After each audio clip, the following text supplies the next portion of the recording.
Thanks for tuning in to the HR Uprising podcast. I'm your host, Lucinda. The HR Uprising is focused on helping forward-thinking people professionals deliver real lasting value in their organisations. I'm a chartered psychologist, speaker and trainer, and recently authored the best-selling business book, How to Be a Change Superhero. My day job is founder and CEO of software and training business Actus.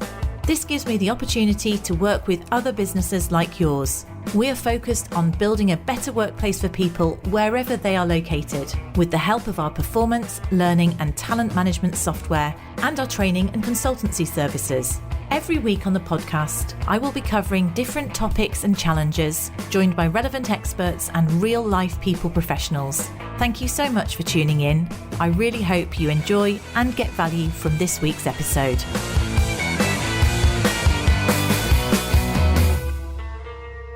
Hello and welcome to our third episode in this three-part series of rethinking performance appraisal or performance reviews. And we've talked about how you can review your performance management process in the context of your organisation.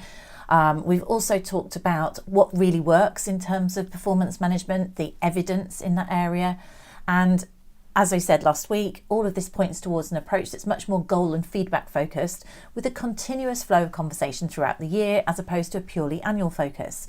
So with that in mind, how practically can we implement something which is a continuous performance management process, or an agile performance management process, if you want to label it that way, and make it stick, make it actually work? So I've got 6 points here that I'll talk around to give us a structure to this episode. And again, hopefully they're really quite practical. I've done something similar in the past, so I'll also reference you back to other content and papers that we've got that you can download.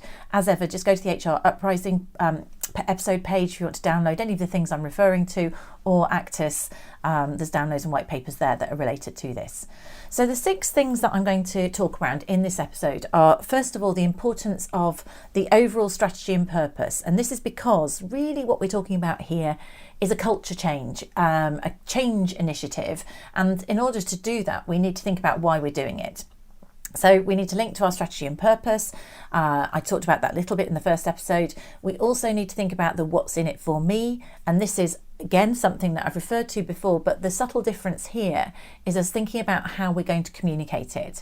Because a lot of implementing a new process is about managing change or implementing change. And we have to motivate people to want to do it.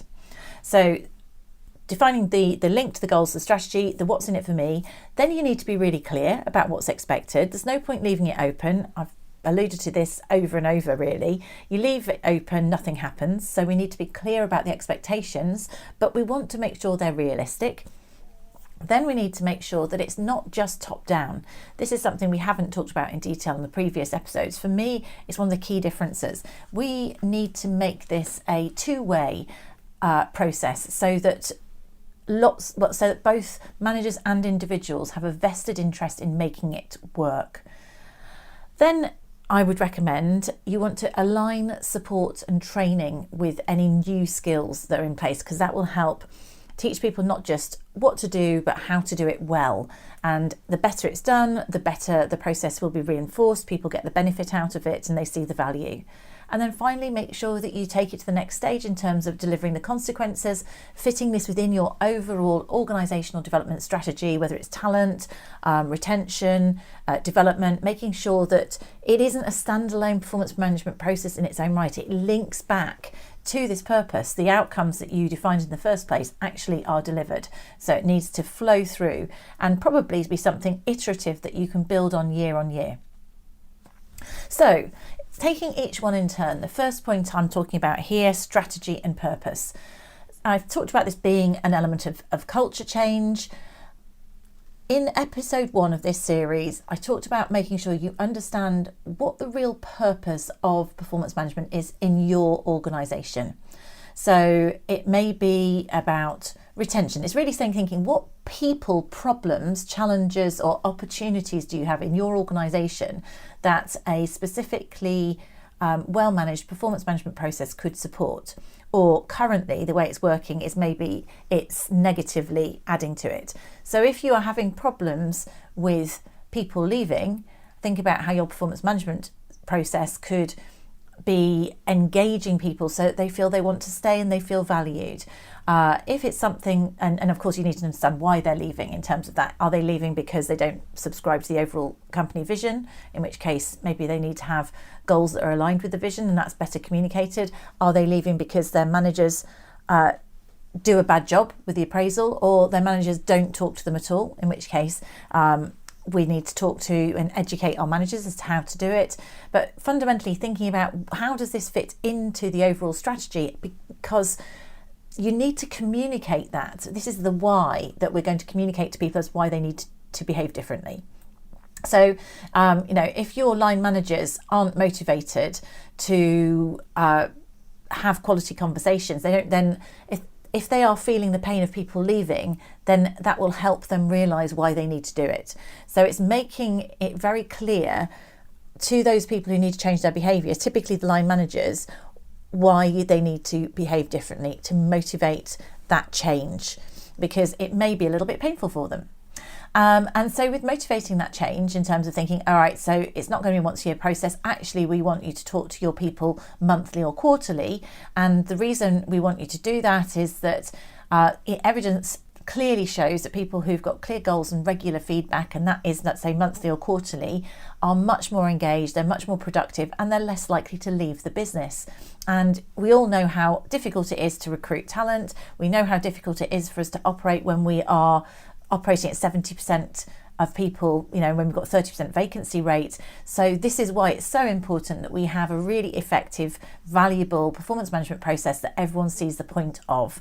And if we deliver this in a really consistent way through the business, then those of us in learning and development will be able to put in place aligned development plans, career pathways, which in turn are going to give people opportunities and motivate them to stay with the organisation. So it's helping people realise the pains that they have, let's say in terms of attrition or lack of performance that they're having, could be addressed by this, managing people effectively in the here and now.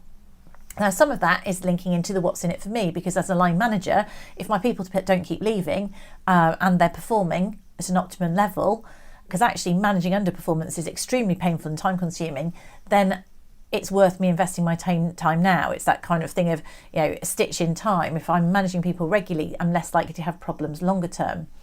But then it's also thinking about how you can motivate. Point 4 is engaging and empowering other people, the individual to take a leadership role. So how do you motivate the individual to set the meetings with their manager, to actually take responsibility for their own objectives, for setting up the one-to-ones, to make it less painful for the line manager, rather than it being a top-down hierarchical process. People are acting in a very much an adult way, taking responsibility for their behaviour, setting their own objectives, even providing themselves with feedback, but facilitating that two-way dialogue with their line manager. Now, if we want to motivate the individual, I would suggest that the points I made earlier about retention of performing people is a what's in it for me as a line manager, in terms that, apart from the fact it's also a good thing to do and it's part of your job, which is less motivational but more factual, in terms of if you're a line manager, your job is to manage people. It's not just to do a day job and have people reporting into you that you never talk to. You're a people manager. So there is something there in terms of, suck it up, it's part of your job. But then from the individual point of view, what's in it for them? Well, is it the fact, again, telling people that if you can see this information, and this is where if you do have a system, it helps a lot. If you can see this real time, then you're going to be able to respond more easily to people's development needs. In fact, if you've got something where you can respond real time and see development needs throughout the year, then if you're in a learning and development role or you're HR responsible for L&D, then that's going to make it easier for you to respond to the training needs potentially during the year, which may mean they're much more likely to be successful. And if they're successful, they're going to get recognised for that and possibly rewarded if you link to it. And again, we've talked in previous episodes, recognition and reward doesn't have to be monetary. If you do have something which is monetary, then there are pros and cons to that. I mean, it varies very much actually as to who's motivated by that. And I've got a separate paper on to rate or not to rate, which talks about the pros and cons of performance-related pay. I am noticing that fewer and fewer organisations are doing that now. And of course, many organisations don't have the opportunity to provide reward. But I mean, fortunately, not everybody is motivated by money. You might have heard of Hertzberg's work. It's back in the 60s, management theory, around the time of Maslow as well. Well, that research demonstrated that financial reward is actually a hygiene factor. And what they mean by hygiene factor is that it has the ability to demotivate if it's deemed insufficient, but it's not a long-term motivator. So pay rises in their own way don't motivate long-term. And you can absolutely see this in the UK, particularly at the moment with the strike action. It's the fact that for many professions, the level of reward has got such that it's affecting their security, that they're not earning enough to feel secure. Therefore, it's a hygiene factor. And providing a pay rise isn't going to motivate long term, but what it's going to do is stop the pain, and almost you can't have the motivation until that hygiene factor is resolved. So what does this mean to us in terms of if we're in a central role and we want to move to this continuous performance management? First of all, we need to motivate it, and we're motivating it by talking about strategically why we need to do it and individually what's in it for me. So we see the value of ongoing conversations in terms of providing focus and support. The next step is for us to be very, very clear about the process or expectations, and too many organisations struggle with this. They leave it too open. They might want to devolve responsibility and empower people to take responsibility. But then again, if you say we need to have regular one-to-ones, what does that mean? Does that mean weekly? Does it mean monthly? Does it mean quarterly? Does it mean 6 monthly? Everyone will interpret it slightly differently. And what's very important is being consistent. So really what we need to do then is think about a process, an annual process that will work well for your organisation. This is where you are the best judge of this, thinking about how your organisation works. Now, I'm not going to go into designing an appraisal process or form in this episode because I covered it in episode 73, and you can go back to episode 73, listen to that episode, and there's also a white paper on it and an appraisal template. The crux of it is making sure it's relatively simple, and there's certain design factors that I would put into designing your actual appraisal template. But what we need to think about here is how can we be clear about what needs to be done at different points within the year, within the annual cycles, defining a timetable. And I've done this with many clients now, and I've found a model that works for most, or is a good starting point that people can adjust, is where we have something where the content is split out. So if we took our worst case scenario of that 10-page appraisal form that is really lengthy and everyone's lost the will to live, typically you would have in there a review of objectives, you'd have a conversation about performance and performance attainment, you'd have maybe a conversation about behaviours or values or competencies, you'd have a conversation about what development is needed, and you'd talk about career aspirations potentially. And you can see why all of those, to do well, are really meaty conversations and are going to take a long time, and it's too much to do in one conversation. The other thing is, if you want to look at the evidence around this, there was something published by CIPD, and it was called Could Do Better, and they showed that if you combine rating performance, sort of performance conversation, with developmental feedback, they don't sit well together in terms of people being open and honest. So the model that I'm going to explain to you, and you can go to the website to see a visual on it. If you visualize a clock face, is the way I describe it, is thinking something of an annual year-round process. So think of it as a cycle. Wherever your business year starts, whether it's April or January, doesn't matter, but your cycle starts on that month. And you can think about what you need to do at different points in that cycle. And this is a way in which you can make things feel clear to others. So I've just explained that we know that in a typical 12-month period, and all too often it's in one appraisal form, you talk about all those things. What I recommend is you split those out to different points in the performance year, which will enable you to have shorter, focused conversations.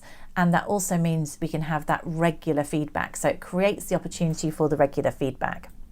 So at the start of the year, what should you always do? Well, the most important thing, if you remember what we talked about in the last episode, is goal setting. It's not appraisal, it's actually agreeing goals for what are we going to do going forwards. It's not just looking backwards on last year. In fact, that's just like a culmination, it should be. It's going, what's important this year? Let's get really focused on what we need to get out of and achieve within this 12-month cycle. And of course, those goals could be short-term goals. They could be goals that need to be revisited. They don't need to be 12-month goals.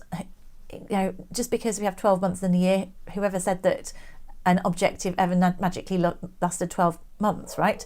They should be as long as they need to be. So you set those objectives, and so that's the key for me. That's where the process should always kick off. Now, ideally, you want people to have monthly one-to-ones where conversations about incidentals, the day-to-day, and an opportunity for providing feedback and recognition, which we also know are really important in terms of engagement and driving performance, those take place.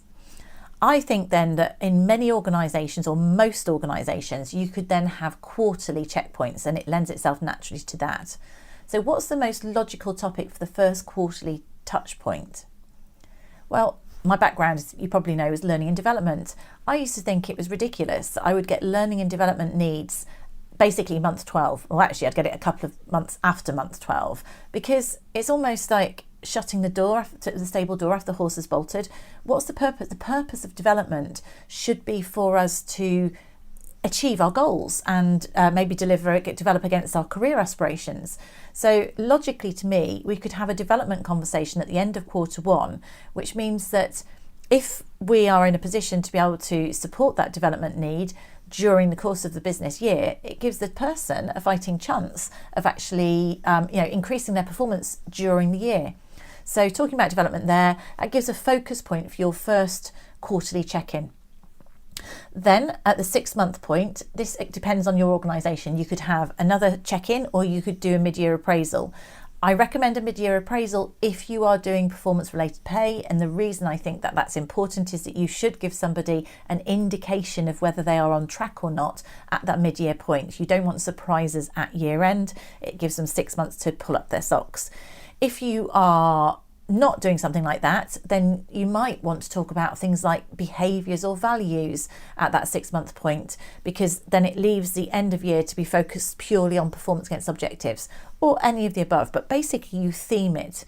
So essentially what we're doing is we're taking a 2-hour epic meeting that takes place at the end of the year, and we're breaking it out into 3 or 4 half-hour sessions. So it's the same amount of time overall, but by breaking it out, you're having more quality focused conversations on a greater frequency.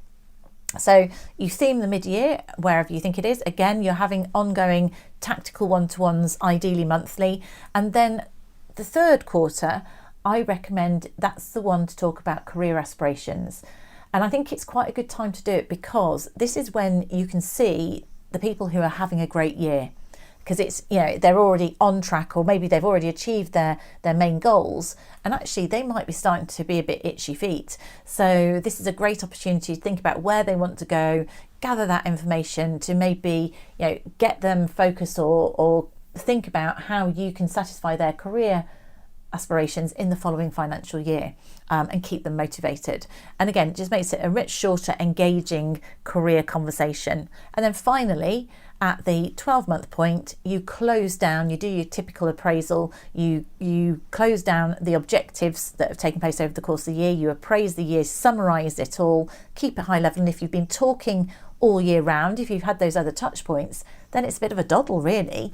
And then you agree the objectives for the following year. That can be in the same meeting, or it could be in a slightly separate meeting, depending on the timeline.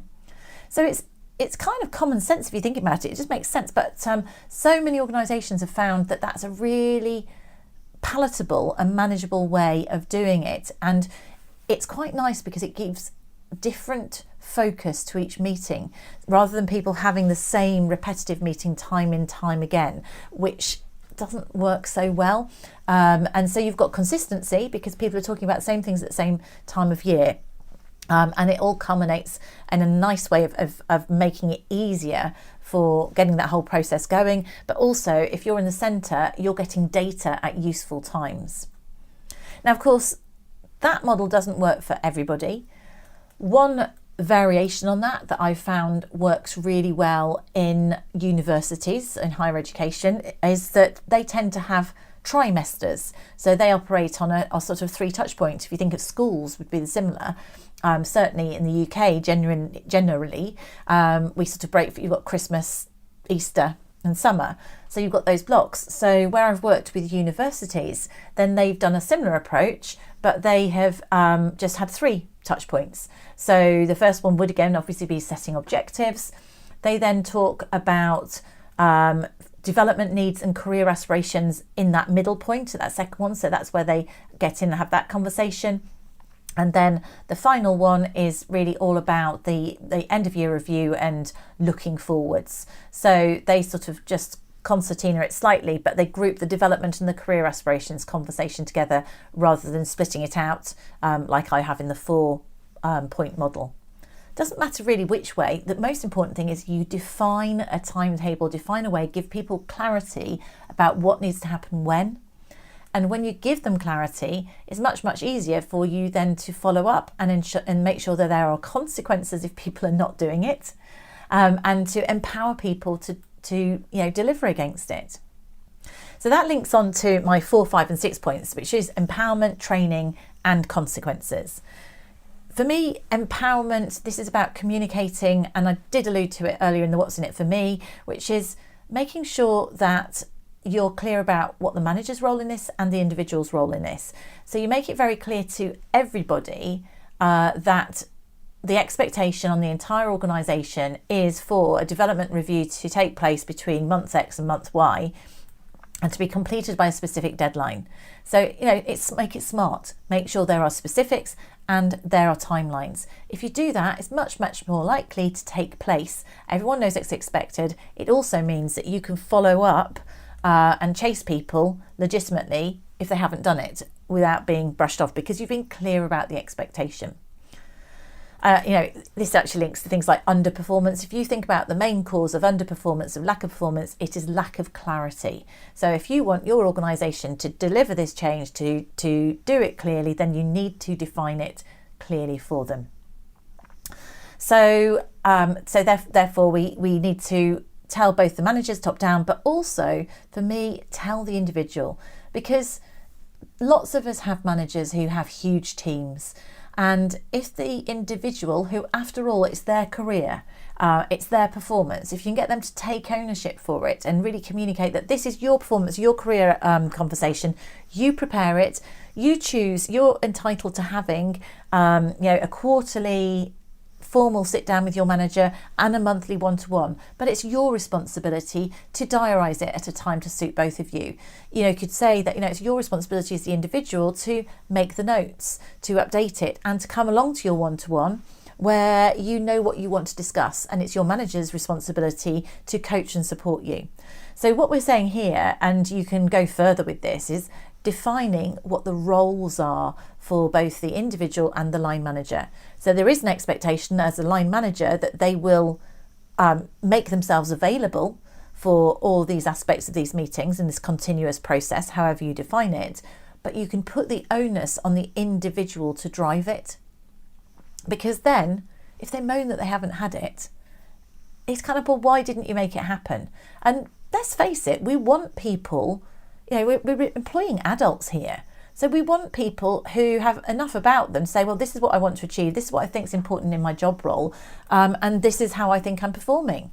That's what we want. That's the whole purpose of performance management. It shouldn't be a dictated process that has to be driven by the manager, in my opinion. So I think it's quite useful if we can tell the individual that they have a responsibility, and also this therefore gives them permission to push their managers, and you're much more likely to get change happening in this way, because then if you put a report, you can chase both the manager and the individual as to why something hasn't happened, and it brings it together. Whereas and you need to make sure that that everyone gets the same message, that the manager knows that their team members are expected to make meetings with them, and they have to make themselves available. We've talked about empowerment. Then once you've set the expectations and sort of told people they're empowered, you might want to also provide training. And if you have this nice clock face approach where you're dividing out the performance management cycle into bite-sized chunks, whether it's the 4 points or the 3 points, what works really well is doing little nuggets of training at the same time. So at the time of year where you're setting objectives, making sure there are sessions on how to write good quality objectives. And it could be online sessions, it could be drop-in, it could be formal training, it can be face-to-face, it can be virtual, however it works for your organisation. But rather than doing, as is the old school way of go on a 2-day performance management training course, give those bite-sized bits of training at the same time, just before people do the process. Talk about coaching skills and how to develop people, provide training on that just before that point in the timetable. So people get those fresh skills at the right time. And again, therefore, you are not only encouraging people what to do well in your timetable, you're also showing them how to do it well. And that's going to create more of a self-fulfilling prophecy, because it becomes a better quality process. People are less going through the motions because you're educating them every time you do a bit of training about this is why it's so important. This is how you do a really good job. This is an important part of your role, and you're really looping it in. And obviously, if you've got a system, we often do this with our clients in Actus. We can show them how to use the system at that stage as well. So you can talk the why, how to do it well, and what exactly to do at the same time. So aligning training throughout that year, bite-sized chunks, works brilliantly well as well. And then finally, delivering consequences. And I mean that in a positive way as well as a negative if you have to. So again, hopefully if you've got a system, you can see whether people are doing things or not by dividing the process out. If you're a small business, you can still see who's done stuff. Because you've divided that process up into chunks, you can follow up with people if they haven't done their development needs by XYZ date. You've got more time to follow up rather than just that once a year where you're chasing the appraisal. Now, admittedly, it does mean you are chasing more frequently, but then you're creating habits because people are having those meetings throughout the year. They've got these different focus points. And incidentally, if you're, say, financial services where you've got a compliance process as well, you can integrate this into the same process and make sure people are delivering against those key focus points at the right time. So the consequences there are you chase people and nag them if they haven't done something.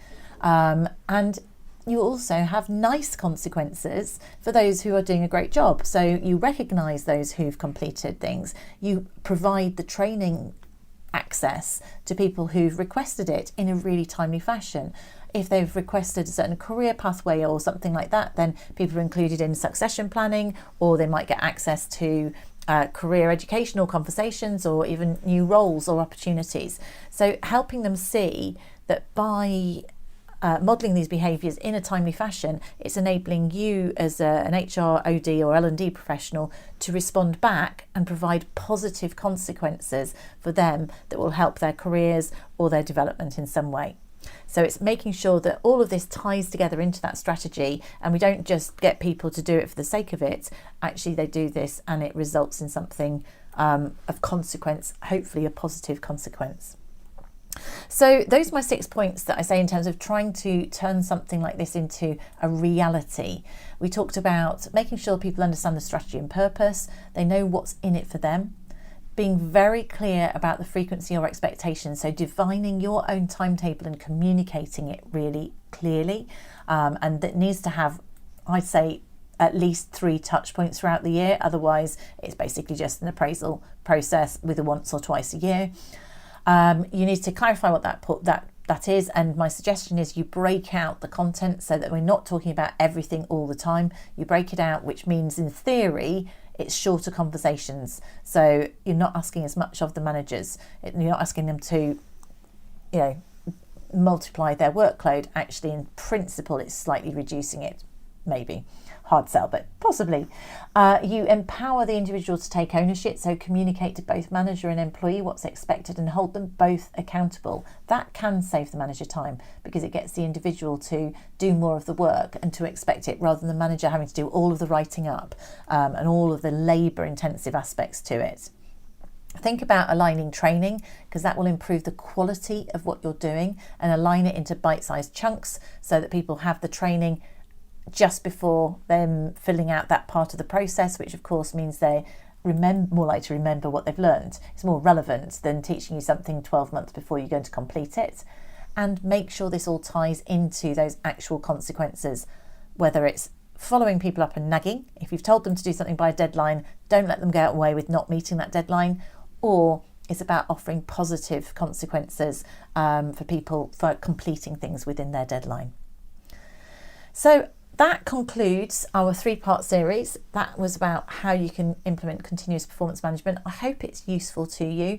There's loads of links and content that we've got on this, so you can go and download those from the hruprising.com or go to the Actus website where there's lots of content as well. Thank you so much for listening. Do get in touch, rate or review, provide feedback. I really welcome that feedback. We've been going almost 3 years now, so it's so vital to me to know what you want to hear about, what you find useful, and what else you'd like us to cover and guests that you'd like us to see in future. Thanks for tuning in. I really hope you found this week's episode useful and enjoyable.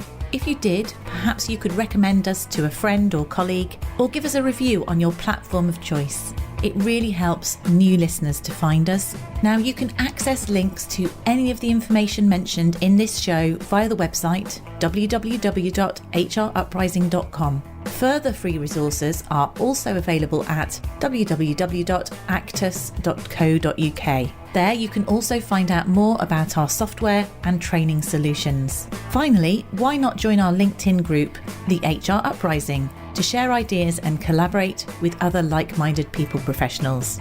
Thank you for listening to the HR Uprising podcast.